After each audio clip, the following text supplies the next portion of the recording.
सवाल उठाया है कि आप जिस पद पर हैं उस पद पर आप विराजमान नहीं हैं या फिर साबित कीजिए, लेकिन इससे पहले क्या इसको लेकर विवाद नहीं हुआ? देखिए, विरोध करना एक अलग बात है, कोई भी विरोध कर सकता है, किसी भी कारण से विरोध कर सकता है, लेकिन हमारी डिग्निटी पर सवाल कर देना कि आप ये हो ही नहीं, और वो भी एक जिम्मेदार अथॉरिटी के द्वारा।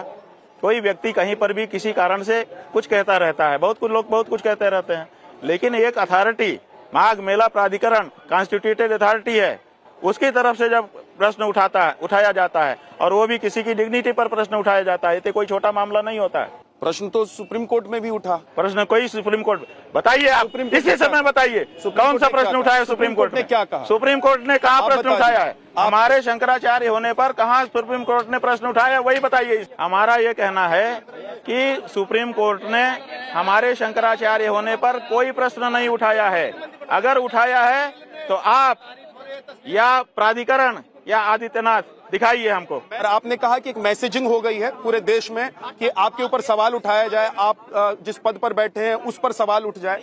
मैं चाहता हूं कि ये क्लियर हो जाए कि सुप्रीम कोर्ट ने क्या प्रश्न नहीं उठाया या उठाया, और अगर सुप्रीम कोर्ट का जो आदेश है जो आप लोगों के पास होगा, तो क्या आप में से आप आदेश दे सकते हैं? कोई वो जो आदेश है उसको एक बार पढ़ के हमारे सामने सुना दे कि क्या ऐसा है कि सुप्रीम 2022 ईस्वी, अंग्रेजी तारीख में बता रहे हैं, 2022 ईस्वी के सितंबर महीने की 11 तारीख को हमारे गुरुजी महाराज, जो कि ज्योतिष पीठ और द्वारका शारदा पीठ के शंकराचार्य थे, वो ब्रह्मलीन हो गए।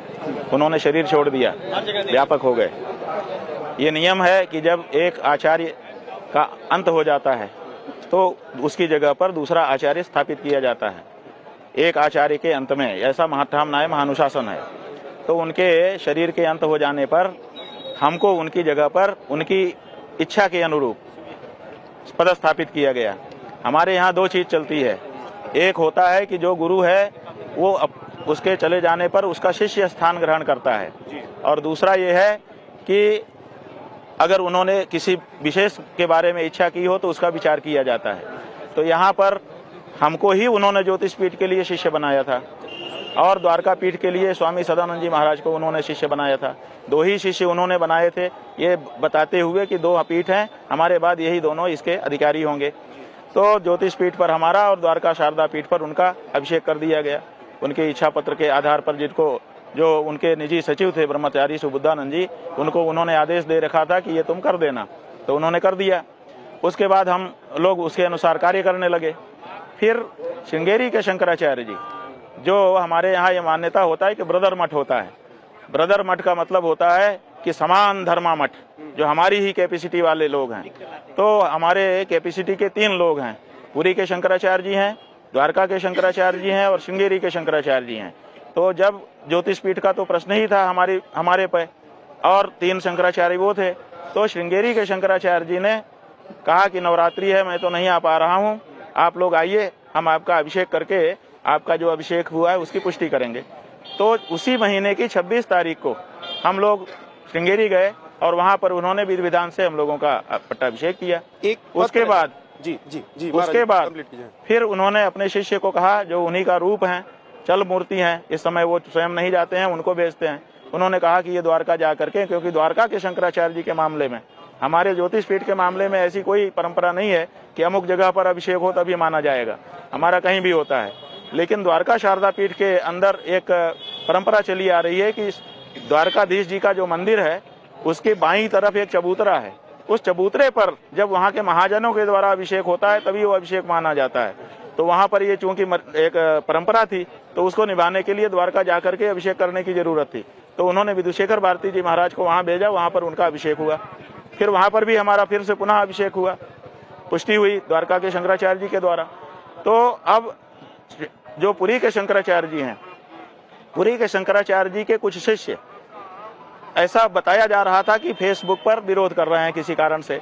तो हम लोगों ने पुरी पीठ के शंकराचार्य जी से संपर्क नहीं किया कि भाई उनके शिष्य कर रहे हैं, इसका मतलब गुरुजी ही उनको कहे होंगे तभी तो कर रहे हैं। तो उनसे हम लोगों ने संपर्क नहीं किया, क्यों, और हमारा काम भी हो गया, क्योंकि जब सुप्रीम कोर्ट में 3 जजों की बेंच बैठती है तो 2 जो कह देते हैं वही फैसला होता है। एक वाला भी उसी के साथ लिखा जाता है, लेकिन उसका कोई मतलब नहीं होता है। तो 3 की बात थी, 2 जब हो गए तो हमारा काम हो ही गया था। तो ऐसी परिस्थिति में हम लोग अभिषिक्त हो गए, शंकराचार्य के रूप में काम करने लगे। इधर क्या हुआ कि 23 सितंबर को हमारे जो विपक्षी हैं, जो परंपरागत विपक्षी, हमारे विपक्षी नहीं हैं, हमारे परंपरागत विपक्षी हैं, ज्योतिष पीठ का जो विवाद चल रहा है उसमें हमारे गुरुजी के समय से ही जिनके साथ मुकदमा चल रहा था, जिनको रिस्ट्रेन किया गया था अपने आप को शंकराचार्य कहने से, हमारे गुरुजी को कहा गया था कि आप ज्योतिष पीठ के शंकराचार्य हैं। तो जब हमारे गुरुजी ज्योतिष पीठाधीश्वर की कैपेसिटी में कोर्ट के अनुसार थे, तो उनकी जगह पे हम आए तो हम भी हैं, और उनको रोका गया था। तो उन्होंने 23 तारीख को एक अर्जी करी कि ये अभी मुक्तेश्वरानंद नाम के एक शिष्य वो आ रहे हैं अपने आप को शंकराचार्य कहने के लिए, इनको रोक दिया जाए कि वो अपना अभिषेक ना कराएं, इनको रोक दिया जाए कि ये ज्योतिष पीठाधीश्वर के रूप में कार्य ना करें। ये उन्होंने निषेधाज्ञा के लिए एक आवेदन किया। सुप्रीम कोर्ट में 23 तारीख को उस पर सुनवाई हुई। सुनवाई होने पर हमारे वकीलों ने सारा प्रमाण उनको बता दिया कि हमारा अभिषेक 12 तारीख को ही हो चुका है और हम वर्किंग में आ चुके हैं। कोर्ट में हुआ है, ये सुप्रीम कोर्ट में हुआ, बता रहे हैं सुप्रीम कोर्ट में। महाराज जी, आरोप ये लग रहा है कि आपके वकीलों ने कोर्ट के आदेश के बाद ये बात कहनी शुरू तो हम बता रहे हैं ना, पूरे बता दीजिए, जनता जान तो जाए जी। सुप्रीम कोर्ट में हमारे वकीलों ने पूरे प्रमाणों के साथ बता दिया कि उनका 12 तारीख को ही अभिषेक हो चुका है, वो ज्योतिष पीठाधीश्वर के रूप में कार्य करने लग गए हैं। तो कोर्ट ने उसको रिजेक्ट कर दिया, उनके आवेदन को निरस्त कर दिया। वो मांगने गए थे इनको रोक दे, रोकने को निरस्त करने का मतलब क्या होता है कि उन्होंने मान लिया। उसके बाद नहीं, क्या मतलब है बताइए?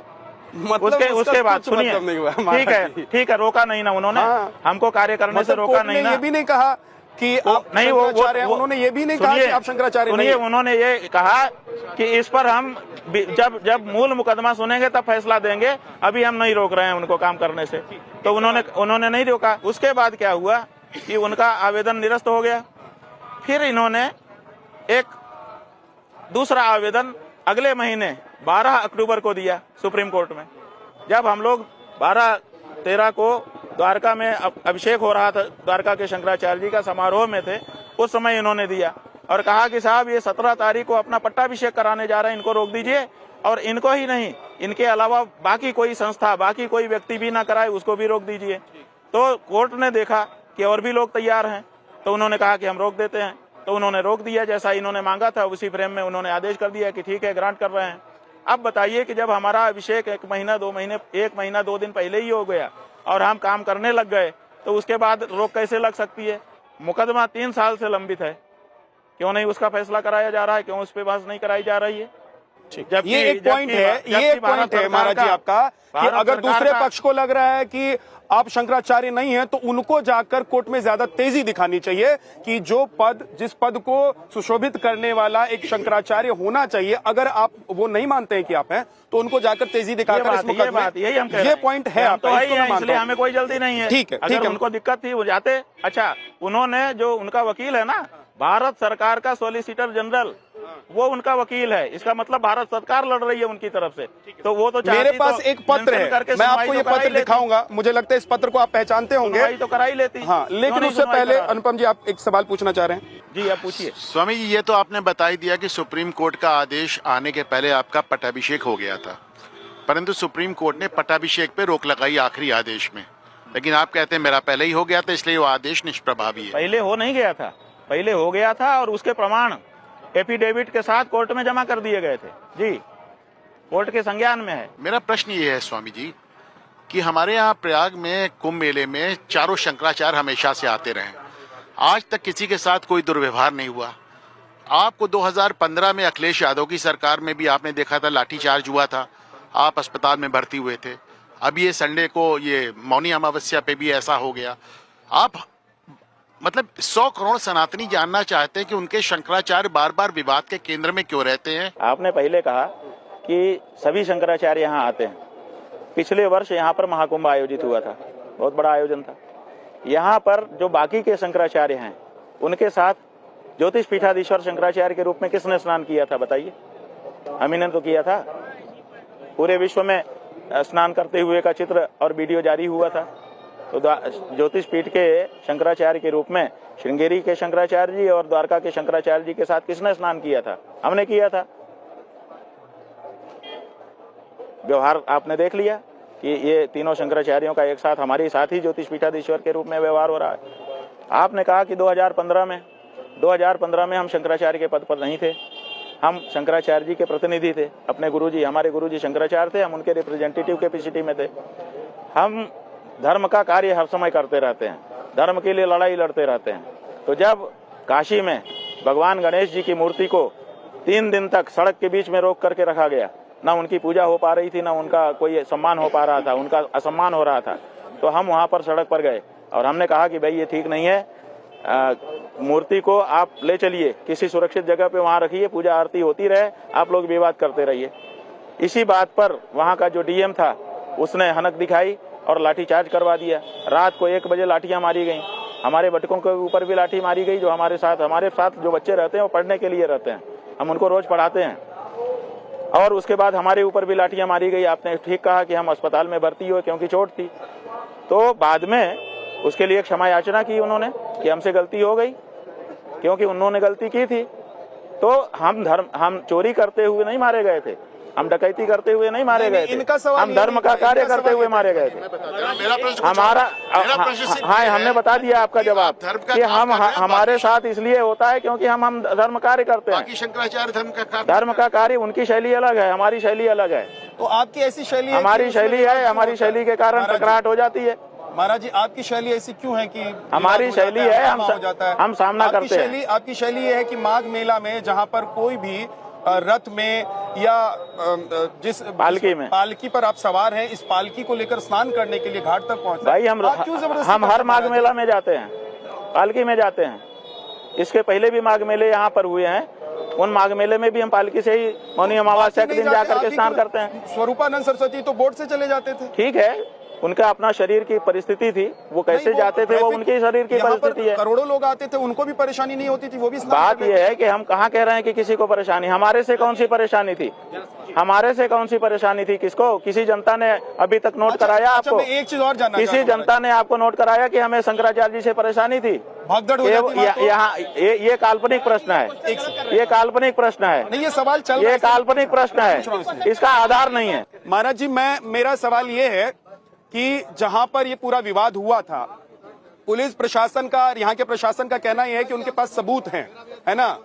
मेरा सवाल ये नहीं है कि उनके पास सबूत हैं या नहीं है, वहां पर क्या हो रहा था। मेरा सवाल ये है कि आप तो सन्यासी हैं, आप तो धर्मगुरु हैं, आप धर्माचार्य हैं, आप अगर वहां से पैदल चले जाते स्नान करने के लिए, तो इससे तो और करोड़ों सनातनियों को सीख मिलती कि महाराज जी, शंकराचार्य जी जा रहे हैं, हम भी पैदल जाएंगे। ऐसा है कि बिल्कुल सही कह रहे हैं आप, अगर हम पैदल चले जाते तो बड़ी सीख मिलती, लेकिन ये नजीर बन जाती कि कोई भी शंकराचार्य अगर पालकी से जा रहा है तो प्रशासनिक अधिकारी आकर के उसको कहे कि उतर जाओ, तो उसको उतरना पड़ेगा। वो कहेगा कि देखिए वो शंकराचार्य उस समय आए थे, उनको कहा गया था, वो उतर गए थे, आप भी उतरिए। तो ये एक गलत नजीर बन जाती, जिससे आगे के शंकराचार्यों की मान मर्यादा में बाधा आ जाती। इसलिए मान मर्यादा की रक्षा के लिए हमको इस पर स्ट्राइक लेना पड़ा, और ये लेना पड़ता है। ऐसे हजारों उदाहरण हम आपको बताएंगे जहाँ पर मान मर्यादा के लिए लोगों ने स्ट्राइक लिए हुए हैं।